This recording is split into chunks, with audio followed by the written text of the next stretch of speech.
खैबर पख्तूनख्वा हुकूमत ने अफगानिस्तान के दौरे के लिए TORs तैयार कर लिए। बैरिस्टर सैफ को राब्ताकारी के लिए फोकल पर्सन नामजद कर दिया गया।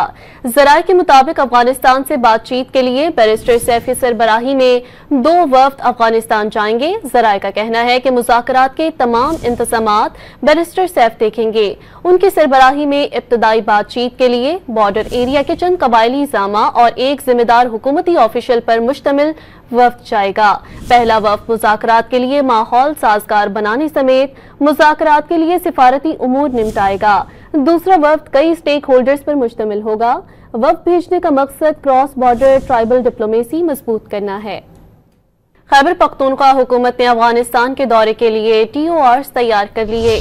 बैरिस्टर सैफ को राब्ताकारी के लिए फोकल पर्सन नामजद कर दिया गया। जराये के मुताबिक अफगानिस्तान से बातचीत के लिए बैरिस्टर सैफ की सरबराही में 2 वफ्द अफगानिस्तान जाएंगे। जराये का कहना है कि मुज़ाकरात के तमाम इंतज़ामात बैरिस्टर सैफ देखेंगे।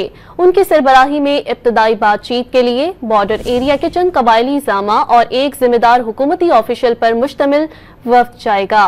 पहला वफ्द मुज़ाकरात के लिए माहौल साजगार बनाने समेत मुज़ाकरात के लिए सिफारती उमूर निपटाएगा। दूसरा वफ्द कई स्टेक होल्डर्स पर मुश्तमिल होगा। वफ्द भेजने का मकसद क्रॉस बॉर्डर ट्राइबल डिप्लोमेसी मजबूत करना है।